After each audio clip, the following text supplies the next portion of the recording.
राज्य शासनाच्या आदेशानुसार राज्यातील सर्व दुय्यम कारागृहे बंद करण्याच्या निर्णयाची अंमलबजावणी करत दिनांक 5 जुलै रोजी बार्शी येथील दुय्यम कारागृह कायमस्वरूपी बंद करण्यात आलं। या निमित्तानं कारागृहातील सर्व 51 बंदिशांना सकाळी 10:20 कळंबा मध्यवर्ती कारागृहात सुरक्षितरित्या स्थलांतरित करण्यात आले। FR शेख अधीक्षक दुय्यम कारागृह बार्शी यांच्या आदेशानुसार ही संपूर्ण प्रक्रिया पार पडली। बंदिशांच्या स्थलांतरणासाठी आवश्यक पोलीस बंदोबस्त आणि प्रशासकीय यंत्रणा तैनात करण्यात आली होती। सर्व बंदिशांना नियमानुसार वाहनाद्वारे कळंबा कारागृहाकडे रवाना करण्यात आला।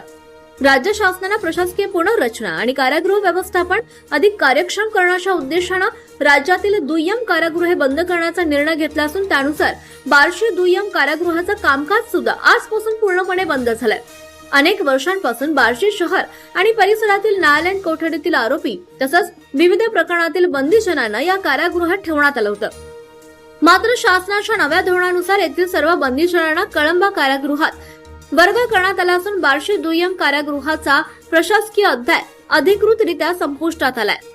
आजच्या कारवाईनंतर कारागृह परिसरातील सर्व आवश्यक शासकीय प्रक्रिया पूर्ण करण्यात आल्या असून संबंधित विभागाकडून पुढील प्रशासकीय कार्यवाही करण्यात येणार असल्याची माहिती प्रशासनाकडून देण्यात आली आहे।